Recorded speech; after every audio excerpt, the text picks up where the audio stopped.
an app that's going to help find which bar has the shortest lines and That's right. lowest cover charges. They And do love a bar app. oh my goodness, if I have to review one more application for that, Yep. I'm going to pull my hair out. Hi, everyone. Welcome to the Biz Dev Podcast, the podcast about developing your business. I'm David Baxter, your host, and I'm joined, per usual, by Mr. Gary Voigt. Hello, sir. Hello, how are you today? I'm good. I'm very excited about today's episode. I have wanted to talk to Thom, who is our guest, who I'll introduce in a second, for a good while. So this is very exciting for me. So I will just do it right now. Our guest today is Thom Ruhe, who is the president and CEO of NC Idea. Welcome. Gentlemen, thank you for the invite. I'm really looking forward to it. I am very excited about this. So my business is to build startups. Don't know if you know anything about us, but so we have been, I guess, in the periphery of NC Idea forever. We've got clients who are trying for your grants right now. We have had clients who have won your grants in the past, those the little one and the big one, and at least for the last decade, because I've been sending my clients your way without you knowing it for a decade. So Well, we this to me is appreciate very that. fun. Absolutely. It's just I've always loved the idea, and I'll let you explain what NCI Idea is, but I love the idea of it because I think it's very rare, but I just think that every startup in our state should be absolutely aiming straight at you guys. And if they're not, they're silly. So with that being said, tell me about NC Idea. Sure. NC Idea is an independent private foundation, so a nonprofit. A little bit in the technicality, it's just one of several nonprofit structures you can have by the IRS standards. As a PF, it just means that we have our own source of funding. So we're not a public charity. So we don't do an annual campaign drive or anything like that. And it gives us a privileged status to really focus on what we want to do and speak truth to power, because I don't have to worry about offending a particular funding source or anything like that. So speaking of what we do is we primarily manage grants and programs to strengthen the entrepreneurial ecosystem of North Carolina to the betterment of the economy as a whole. So we maintain this strategic portfolio where we have grants, and you can think of it as our direct to consumer, our B2C strategy. So grants to founders that are starting high impact, high potential companies. They're one of two forms. We have the longest standing one, and we are in our 20th year, so I should mention that. So the one that we were founded on 20 years ago is the seed grant. It's a $50,000 grant. And then several years ago, as we really were looking at focusing more equitably on historically underserved groups, we had to innovate another grant program that would allow us to have an earlier intervention. And that became what is today known as the micro grant, which are $10,000 grants. These grants are, as the word implies, it's a grant. It's free money. So this is not debt, it's not a loan, and you're not giving up equity to take this money from us. So short of Uncle David writing me a check with never expecting to get repaid, like there's no better money on the street. But as you can imagine, since we're standing on the street, metaphorically speaking, handing out $100 bills, and many of them, it's highly competitive. So that's kind of what we do on the B2C side of the house. And by the way, if you get a micro grant, we also love on you in the form of programming. If you do get one of the micro grants from us, we love on you for some programming as well, which is primarily focused on customer discovery. We learned very early on that just giving somebody that's well-intended and very enthusiastic money, but without a little bit of guidance, wasn't as helpful and wasn't as impactful as if we could also provide mentoring and programming around with the money. And so that's what most people know us for. Now, we also have a B2B side of the house, and that is we have funded now several hundred ecosystem partners, from the mountains to the coast. And really, it's been that partner network that has allowed us to really diversify and expand our work to be authentically a statewide builder of the ecosystem here and build a statewide network of other groups and partners that help us and share our values in trying to expand entrepreneurship and really work together to make North Carolina the best state in the nation to start and grow high impact companies. So where does the idea for NC Idea, I'm going to start a company 20 years ago, that is going to give away money? Like, where does sounds lovely, I- but how does that what's get our- started? Our origin story. Yeah. So in the late 90s, early 2000s, the prevailing or a prevailing economic development practice known as technology-based economic development, TBED. It was very much in vogue nationally.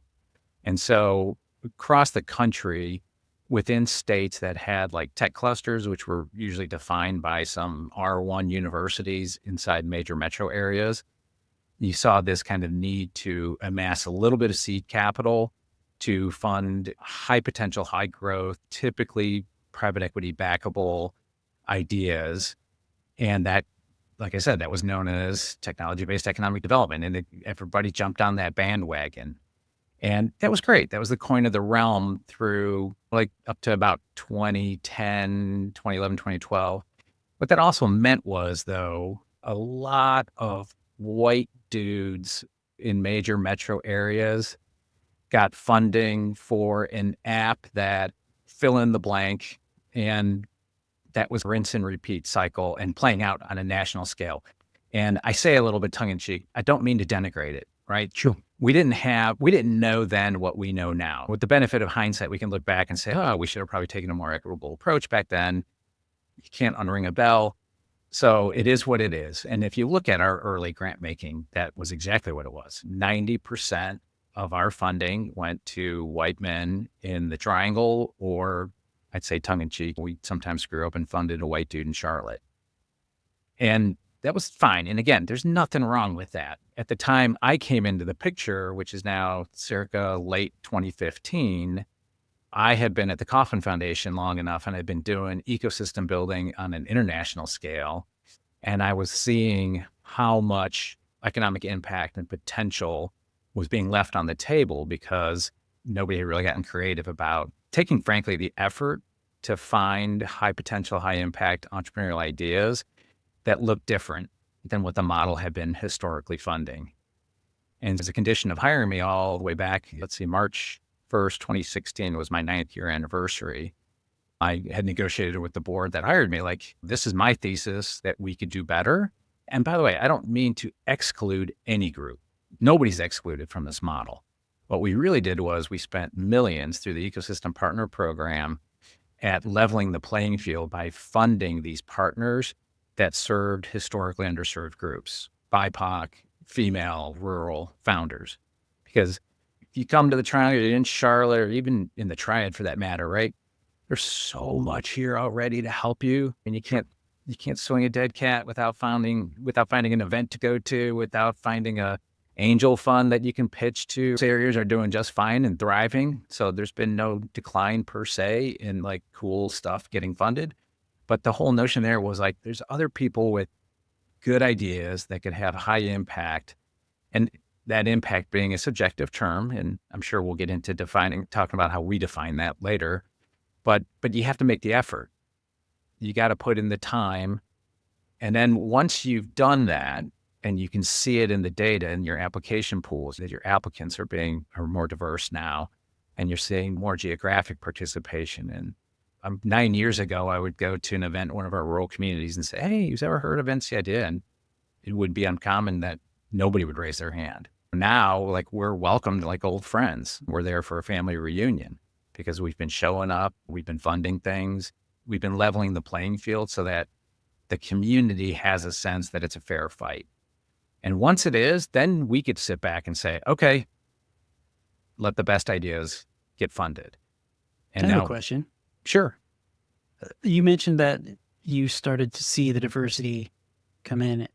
Did that also bring a diversity of ideas and different ways that these apps would maybe help people? Or Sure. instead of just being profit driven, like I'm sure they were at first, did Yeah. you see a more diverse set of ideas for the apps?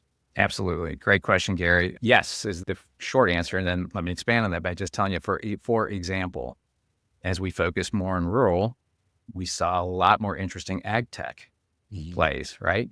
Because this is the theater, so to speak, that they operated in. So yeah, think about one of the companies we funded back in the day, Finite, right?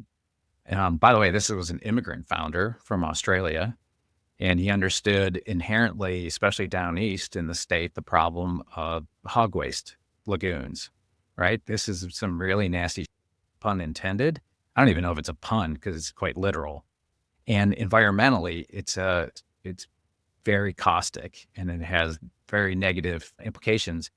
And he came to this country, he came here because he'd done the math and figured out that North Carolina was probably the best place for him to start a company with a solution that was going to address this very considerable environmental problem.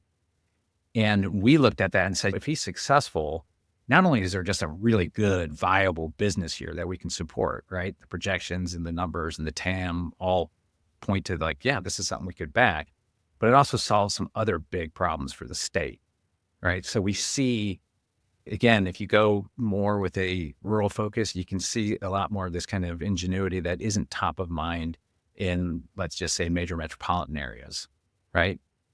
You also see more participation, more older folks, right? I don't want to play into the cliche. If you're here at the university, right, it's going to be a 21-year-old and a 19-year-old co-founder again with an app that's going to help find which bar has the shortest lines and lowest cover charges. And They do love a bar app. oh my goodness, if I have to review one more application for that, Yep. I'm going to pull my hair out. But Yeah, I've been there. yeah. But so, yeah, we did. It has diversified the portfolio of what we see. And it also helped us kind of redefine what is the impact. So I alluded to it earlier, right?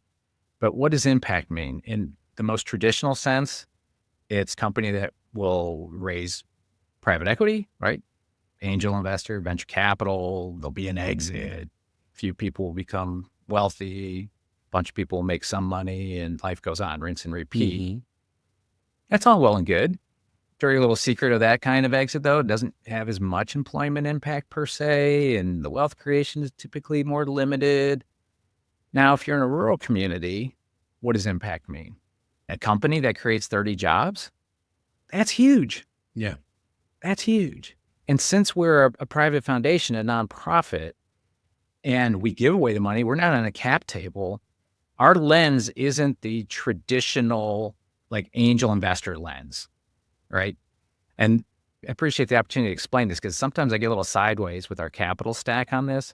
They'll see some of the people we fund and they'll scratch their head and go, Tom, we would never invest in that. And I'm like, yeah, that's not the point.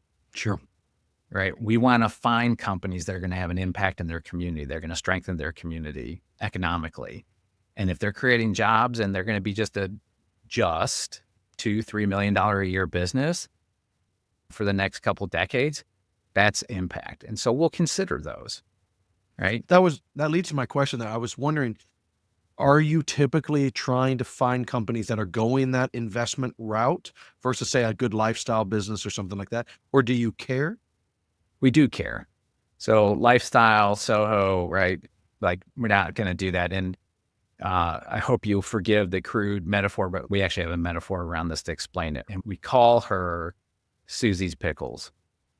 So Okay. Susie, who we all know as Susie, she makes great pickles, right? And she sells 10 dozen at Saturday's Farmers Market every Saturday. And she's got a following. There are people that restock, will go to that farmer's market to buy another jar of Susie's Pickles. One form of Susie says, I really want to go from selling 10 dozen a week at the farmer's market to, 20. That's growth for her. We wish that Susie well, Sure. but we will never fund her. Now, the other Susie Pickles is I've got this great product. I've got traction. I have market validation that there are people that come back to our farmer's market every other week to buy more of my pickles.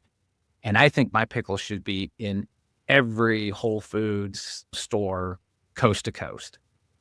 And my ambition is to grow this into $1 million pickle empire. That's the Susie we will work with, right? That's the Susie that will at least get a fair shot in the competition for a grant, and we want to help. There's nothing wrong with small business. There's nothing wrong with the solopreneur. Insert all the disclaimers here, and our communities are richer for their involvement, but it's hard for us to assess true community impact on a onesie-twosie operation, lifestyle or otherwise. So it's really a question of scale for us. It doesn't have to be to go raise private equity. We'll be the first to tell you that private equity is the most expensive capital you can raise. So if you can cash flow a business, if you can debt fund a business, that's far better for the entrepreneur, right? If they're not giving up any Sure. of the equity. So that's not as much of a gauge for us. It's really about revenue growth, job creation, and then what problem are you solving? So you didn't ask, but let me give you another scenario, like two companies that for whatever benchmark reasons are pretty much similar, right? I'll go back to the finite solution, right? It's going to take hog waste and major ag operations. And let's say on a financial benchmark, there's another company that's exactly the same, but they're selling skateboards. Okay. So economically about the same. So it's a tie. What breaks the tie? What are the other intangibles and impact, right? And doing something that's good for the environment, something that takes a waste stream and turns it into a profit stream, for example, that in our estimation is greater impact. So that would probably get the nod over selling skateboards, which So nothing wrong with that, but just with limited funds, we have to make choices like that all Oh, the time. sure. But you did mention that and you said finite. I don't know if they were exactly the example, but if I had a company that was doing good, would define that how you like, and it's going to be a $2 to $3 million company and employ 30 people, let's say, you're saying that's valid, that we might invest in. Yeah. So I would still call that a lifestyle business because it's never huge. It's not $100 million valuation, but it's making good, solid money. It's a great company. Right. Like someone like Wynn or Duke or any of these other angel funds that exist, they wouldn't touch a $3 million business because Correct. what's that return for them? It's very tiny.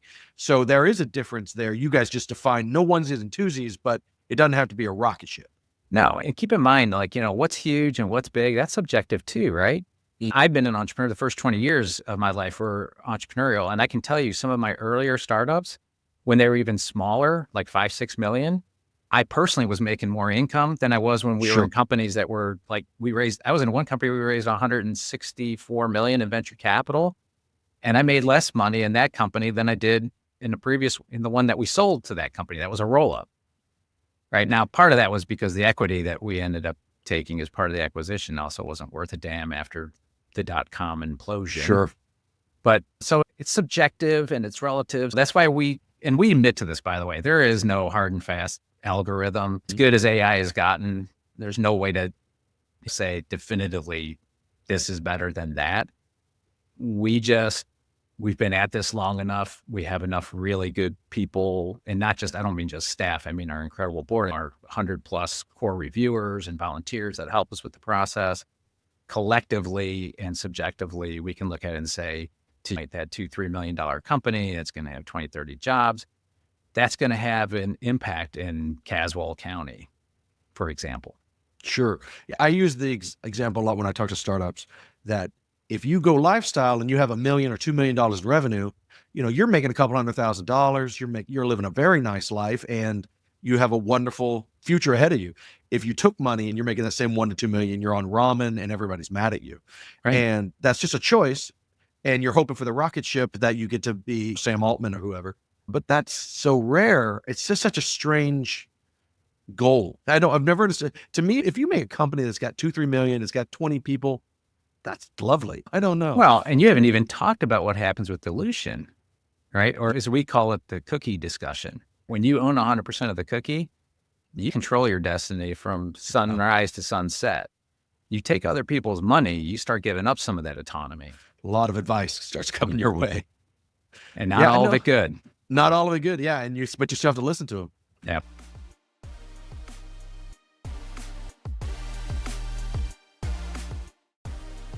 Big Pixel builds world-class custom software and amazing apps.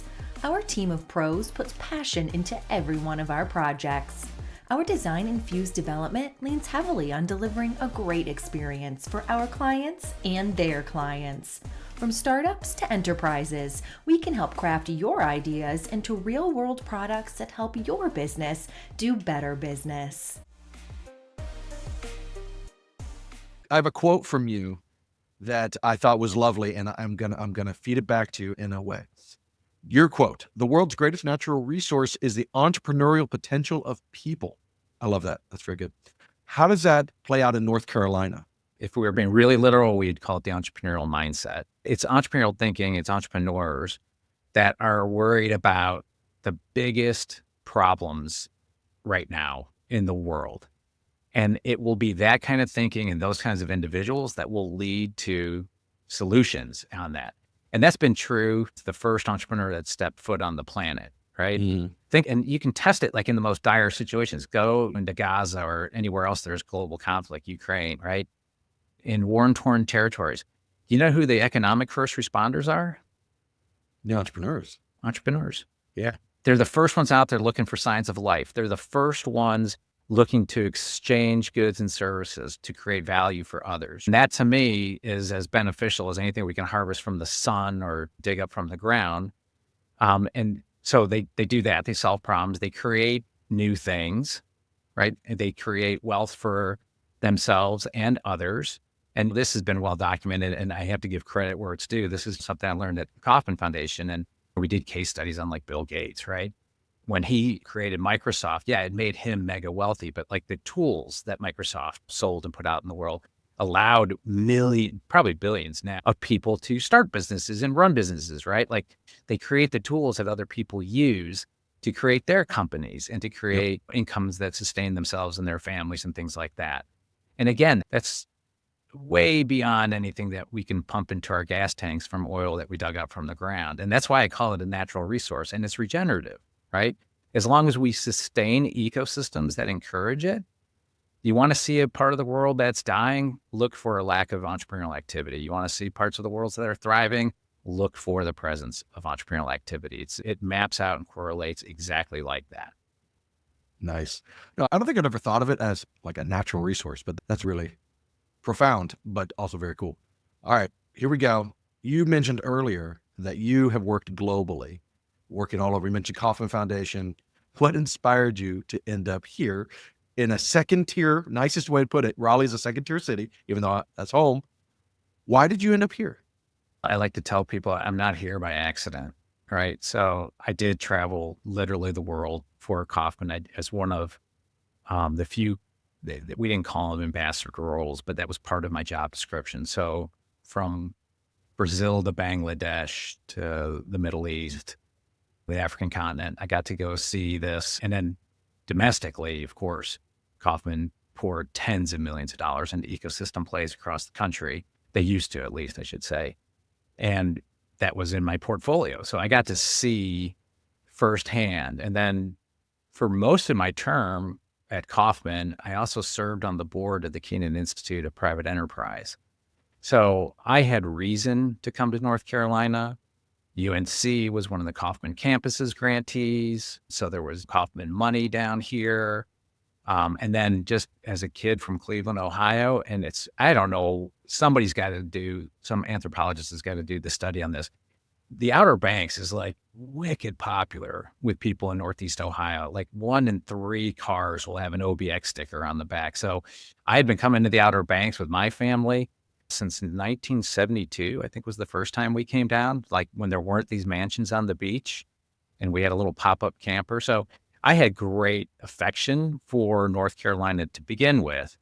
And my wife and I were getting at that empty nester stage, and my time at Kauffman had come to an end. So I just activated my network and said, hey, I'm looking for my next adventure. And I'm getting a little tired of Cleveland winters and all that Canadian snow and really frigid temperatures coming across the lake. That's cold. And my pal, Ted Zoller at UNC, and we worked together at Kauffman, he said, oh, there's this thing down here that's actually similar to something you helped start in Cleveland called Jumpstart. And that's what I was doing before I got to Kauffman. As a matter of fact, that was what got me recruited up to Kauffman, because what we had created at Jumpstart was a pretty novel model at the time. And now it's pretty pervasive as a best practice. And so I came down and all the building blocks were here. And for anybody listening to this who's never been in another ecosystem, you don't know how good you have it in North Carolina. We do have, David, those are your words, that it's a tier 2 city or not. I know it's one of the fastest growing states in the nation, and our ecosystem, very competitive on a national scale. Yes, it's not Silicon Valley, it's Sure. not New York, it's not Boston, but in some ways it's better than those markets, right? Especially from a collaborative standpoint. I don't know if it's a Southern thing and we're all so nice. That's But definitely a big part of it because I run into lots of transfers. We're from all over. They're starting businesses, they're here for school, whatever. And the number one thing they say is everyone is so nice here. Yeah. Everyone wants to help. Like you can, and I am absolutely an example of this. You can ask almost anyone to have coffee with you and they will say yes. And that's highly unusual. And especially those big cities, New York, Boston that you're talking about. My personal example of this is I joined the chamber a couple of years ago. I was at literally my second meeting. I have no idea who anyone is. And my liaison, the person who got me in, introduces me to a guy. His name is Gary Green. I'm sure you know who that is. I had no idea who he is, except he was this giant of a human. And he is just very nice. And he says, hi. And I'm like, hey, I'm learning this. And he goes, why don't we go to coffee? Okay, again, no idea who he is. He sits down with me for 2 hours and explains to me how the chamber changed his company. And I find out during that meeting that he is the chairman of the board, basically. He is, I'm trying to think of the actual term that they use, but chair, I guess is just simply they call it. And he's in charge of the whole thing. And he takes the time to sit with me for 2 hours for no reason, and how we built his entire business that he sold for an obscene amount of money. And he had done it, and he'd done that all through the chamber. And he had no need to do that for me at all. And I have more than, I mean, there's probably a dozen stories like that in my 12 years of doing this. And I think that is, I wouldn't say unique because I'm sure other cities have that. It's certainly rare. And I Yeah. think that is just so powerful. And I try to give that back. I have 1 million coffees a week. And a lot of them are people who have no idea what they're doing, or they're not coming to me because they want mentorship or something. They don't even know what to ask. But it's just part of it. It's just, if you're here and you're plugging in, you almost have to give back, or you're not going to be an authentic North Carolinian. there would be legitimate social pressure if you weren't. And it is such a tight community. Word gets out, right? Yeah, And he's so a it's jerk. almost, Don't talk to him. it's almost self-policing. I And love that. that's just another thing that's really cool about it, right? We had this issue just a couple of years ago because we have funded and helped so many of our startups. We get feedback all the time, especially when they start raising money. Mm-hmm. And I think the old guard, the capital stack here, has had to elevate their game a little bit because of that social pressure. You know, when I start shooting off my loud mouth to say, hey, our companies have had some record fundraising over the last couple of years, right? During a time which was allegedly winter's coming, gird up your loins, the free and easy money is not coming. Our companies were doing very well. But the caveat, the asterisk to that message was, but 70% of their funding was coming from out of the state. So now it's just a question of why. And there's a variety of reasons. And it's not all just like our funds don't want to fund our companies and it's sexier to fund other things out of state for them as well. But one of the factors that is controllable is that we saw just this kind of being stuck at the pre-money valuation mark in the state. And I know this in other states too. Like I had a big role in developing the ecosystem in Ohio, for example, and it was very similar. So there were well-intended people. We were mobilizing capital that was new to do. We were trying to create this great, vibrant ecosystem.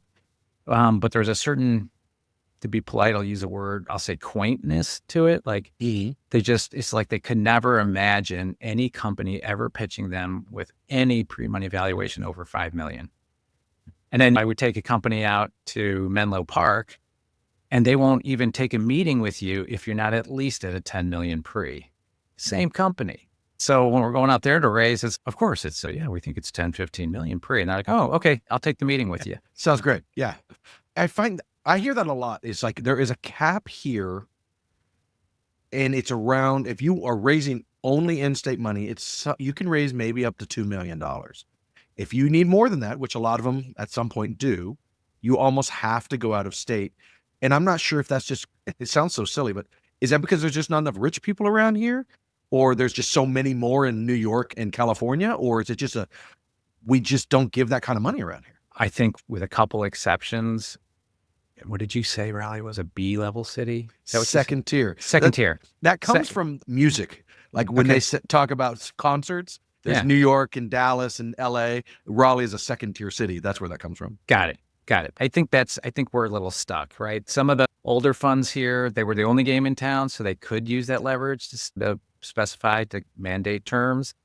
There are more funds coming into the state every month. And they usually make a first stop here for obvious Sure. reasons. They want to lay the land, and we welcome it, right? Mhm. Because I serve founders. That's my client, right? So if that means I'm going to take a bunch of meetings with funds, I'll be happy to do that on their behalf. So I think that's why it had been like that. And I think it's changing, and word's getting out, and you start taking reputational risks pretty soon. People don't even want a meeting with you anymore. We have heard some pretty hair-raising stories from some of our companies. And I think in aggregate, to keep it positive, in aggregate, we're all trending in the right direction. I think there's some slips along the way, but again, self-correct. And goes all the way back to your original question. Why did I land here? There's a lot going for this ecosystem, and it's undervalued and underappreciated, I think, by some. Those who know how good it is here, and those that are, and if you really want to understand that, just talk to anybody that's moved down here in the last 10 years, myself included. That wraps up this episode of the BizDev Podcast. Thanks for listening. Let us know your thoughts. We'd love to hear from you. Shoot us an email at hello@thebigpixel.net or connect with us on Instagram, Facebook, YouTube, X, and LinkedIn. BizDev is a production of Big Pixel, a US-based provider of UX, design, strategy, and custom software. This podcast is edited by Matt McCracken, yes, that is his name, and me, Christy Pronto, marketing guru for Big Pixel.